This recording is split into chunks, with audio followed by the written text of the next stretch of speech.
Wait a couple seconds, see if anyone else joins us. Right now, I just kind of have some relaxing rain sounds in the background.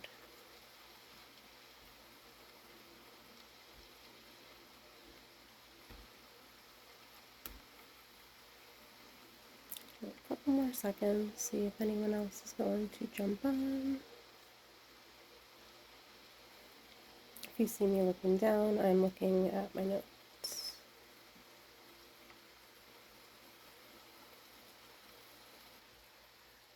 I'll turn this down a little and we'll get started in a second.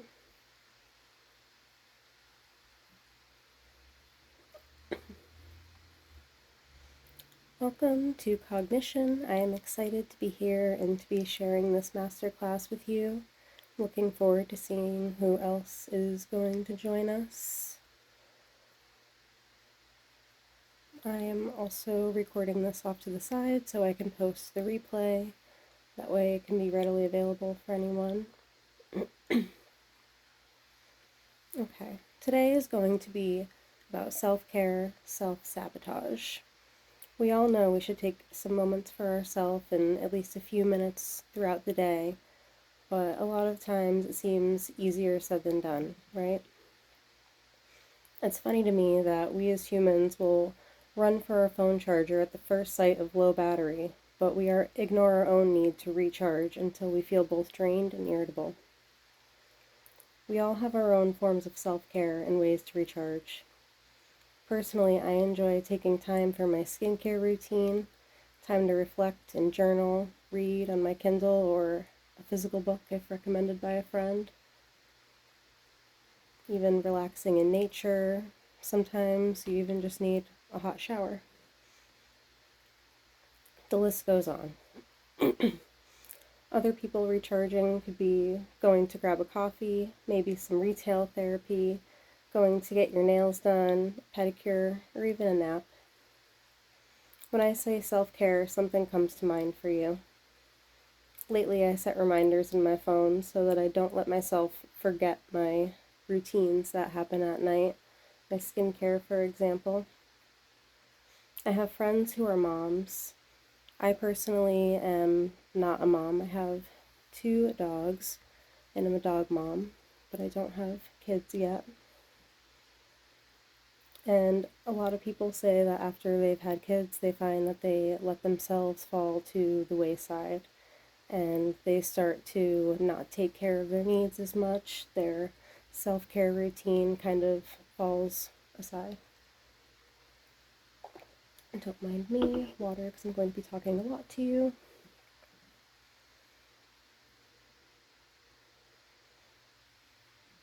But back to what I was saying.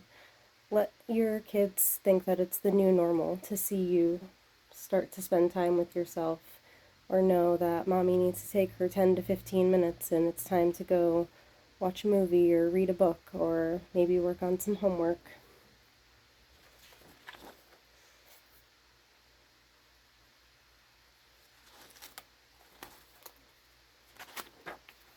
One second.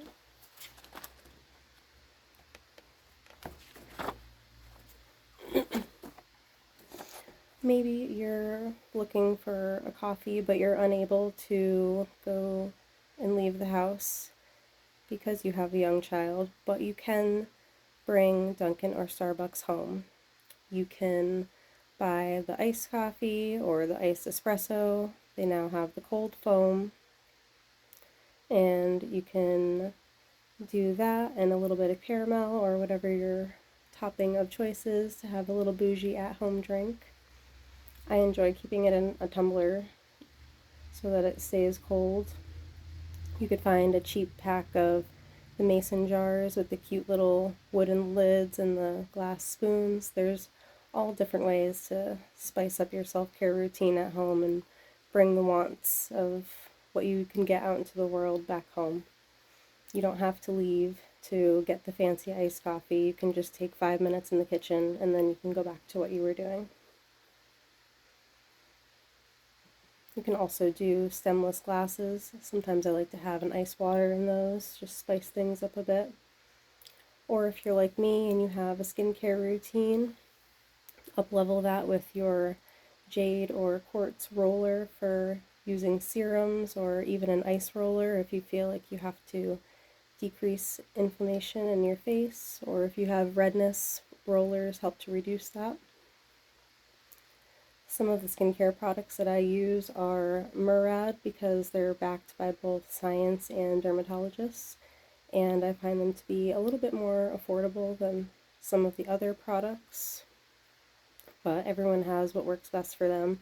If I say skincare routine, I'm sure your couple step routine comes to mind with whatever products you're using. One of the best ways to carve out your self-care routine is to mentally map out your day. Chances are there are little breaks or periods that come up in different times of the day where you have a little bit of extra free time. Maybe you could set a reminder on your phone for your 10-minute self-care activity, and I promise it'll help you feel better and happier. You'll start to feel more recharged through the day. On days that I find my schedule is full but I still want my time, I take a 5-minute break instead of 10 to 15. Maybe I'll do a quick meditation, or I'll step outside and just take a walk in our side yard and just kind of enjoy nature and find myself being present. I'll read on my Kindle app in my car if it's before I'm going into work, because I get sucked into books and I enjoy reading, find it relaxing. I also find that reading is a little bit more productive than just sitting and scrolling mindlessly, but again, everyone's self-care routines are different. If you need to take that 5 to 10 minutes of TikTok or Instagram, then of course do what you need to do. But when we start to show up for ourselves, we make ourselves a priority again. It starts to make it a more normal feeling. And the theme of showing up leads to the next area of how we fear hurting others by not necessarily showing up for them right away, but at the same time, we're not concerned with the lies and broken promises to ourselves, where the self-sabotage hits and we don't follow through with what we say we're going to do. Maybe you start strong after this masterclass for a few weeks, and then you miss a day, and then another day goes by, and then you start to feel bad about missing the time and having to start over. And sometimes that causes us to stop following through altogether because we feel bad about it. I've been there myself, and I try to show back up for myself the next day. It's difficult sometimes. We're afraid of hurting our loved ones.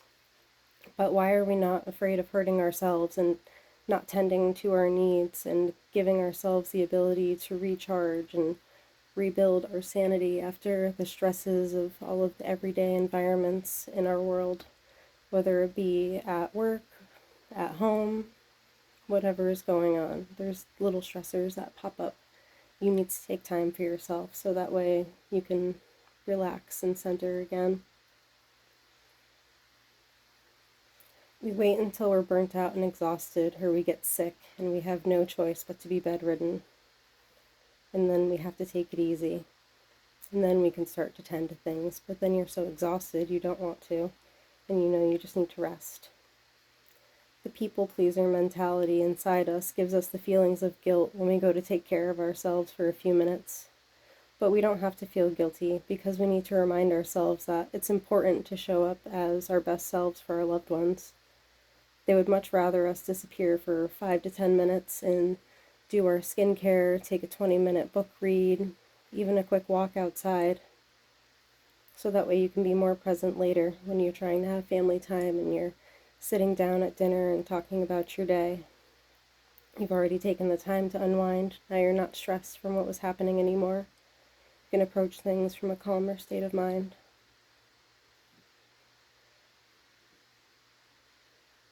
When your family starts to get used to seeing you prioritize yourself, they start to get used to your routine. It becomes normal. They start to expect this. It becomes another one of your habits that you create for yourself. I've noticed when there are prolonged periods that I'm not taking time for myself, it can cause me to feel irritable and annoyed because I feel like I don't have time for myself. But maybe I'm not prioritizing my time enough to give myself that 5 minutes. Sometimes you say things that you don't mean to because you're stressed. But you can reframe mentally and you can walk away before that happens and you can give yourself your 10 minutes or longer, depending on what kind of day you're having. Usually I'm the type of person to make sure that everyone is good and check in with myself last. If you're this way too, then you know your household is good, and then you can give yourself your 10 minutes because that's just your mental programming. But now you don't have to worry about it anymore because your family is all set, so that feeling of guilt can be removed. They know that you need your time and you can take a break and it feels fine. You can please your family and tend your needs and everything will be okay. And when you get back, you'll be even more present because you took the time to recenter your energy. You're not going to have this erratic, stressed energy from the day that can cause you to unintentionally lash out. We've all been there. We've all had to apologize for the things we don't mean when we're stressed and we just need a break and feel like we don't have the time. If you can't take time for yourself until later on, you can develop an evening routine after your husband or spouse falls asleep, the kids have been showered, bathed, and put to bed, or after the daily chores are done, then you can retreat to your quiet place. I have my office upstairs because we live in a cape and my boyfriend has his computer room downstairs on the main floor. We both have our own space. I'm all about the vibes and I have the string lights, as you can see. I have paintings from my wonderful friend Anna. Everything for all the vibes. It helps when you have a designated area that you know that you can go to, that comfortable space. If you have a hard time finding a space, you can go to the library or even a coffee shop. I used to go to a Dunkin' or a Starbucks, and I would bring my laptop and a pair of headphones and just zone out and relax if I felt I had nowhere else to go. And if it was somewhere nicer, my friend used to work at the Starbucks in Longmeadow, so I would get a coffee, I would be on my laptop for a little while, I would walk around the shops. You just take your time. You find ways to build it into your life. Are there any questions so far, or is anything else that anyone wants to cover, or is everyone good? Do we want to just keep going? We'll check in to the comments, see where everyone is at. I don't see much activity, so I will keep going. I think one of the biggest battles of self-sabotage that we all face is convincing ourselves that we don't have the time, that we don't have to wait to take care of ourselves. If I'm about to go to bed and I find that I haven't at least done my skincare, I will peel myself out of the blankets, I'll get up, grab it from the drawer, bring it back, and then I take the 10 minutes, and then I leave all of my things on the table next to me and go back to bed before I go to real bed. Sometimes I fall asleep on the couch. But how important is it for you to carve out your you time? We always do what's important to us. And to get a preview of what tomorrow will be like, we're going to briefly touch on the psychology of self-sabotage. We've all experienced at one point or another when life is going great, our careers and our relationships are going well. But sometimes the relationship that we have with ourselves starts to suffer. We go from having a strict routine to sometimes following it, other times completely dropping from our routine. Dropping from the routine altogether. This can be with any form of self-care. Your skincare, going to the gym, going for a walk, taking time for yourself, for your manicure, your pedicure, your nails, reading, listening to podcasts, whatever you do to fill up your cup and refuel your energy. It starts slowly, the self-sabotage, and it starts to snowball. It starts with 1 to 2 days of skipping your routine, and at times we unconsciously feel so bad that we develop avoidance patterns. It's a strange behavior that we feel bad about not taking the time for ourselves, and in turn, it makes us not take time for ourselves again. It's a paradox, really. We feel guilty for not doing something, and then we continue to not do it because of guilt. When you can just pick the ball of momentum back up and get it rolling again and start your routine again. Chronic self-sabotage can cause a lack of both motivation and drive. It can also cause feelings of sadness or anxiety. Sometimes intentionally distracting ourselves for what seems like just a moment can turn to an hour or hours. I'll just watch one episode of this show. I'll just scroll for a few minutes. I'll just look that up really quick.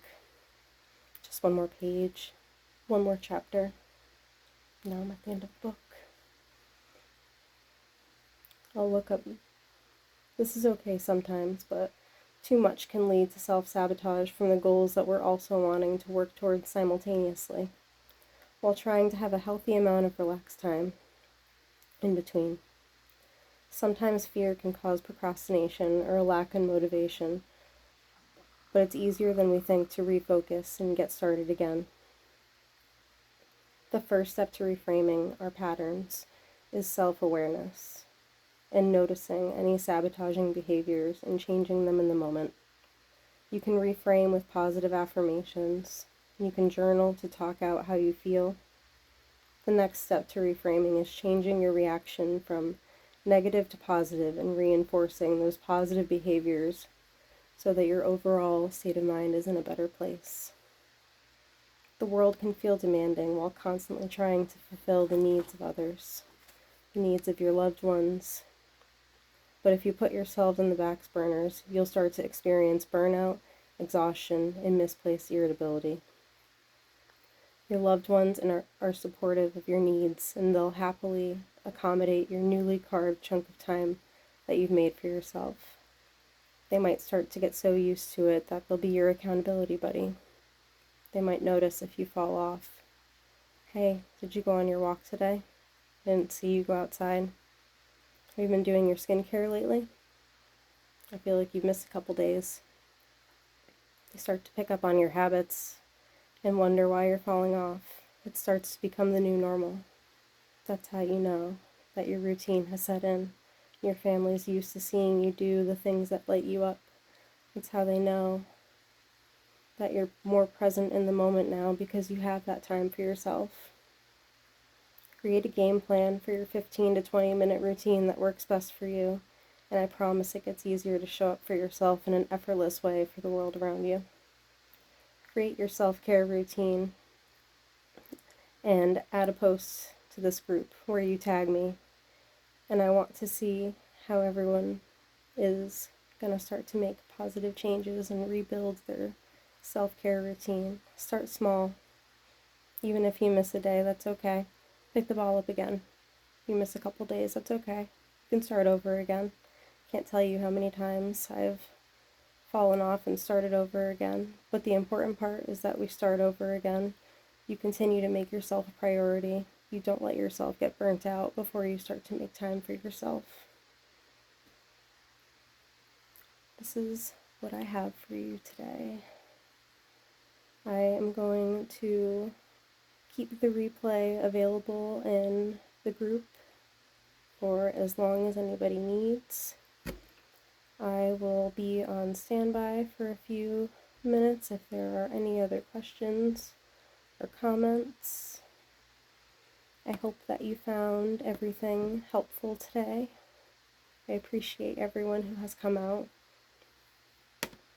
And I want you to know that tomorrow we will dig into the mind a little bit more. We'll start to rewire some of our unconscious beliefs, some of the things, the habits that cause us to fall off from our routines. We'll find out why that happens. We'll reframe. We'll rebuild. It'll be great. That will be at 4:30 tomorrow. Thank you everyone for showing up tonight. I can't wait to see you tomorrow, and I will talk to you soon.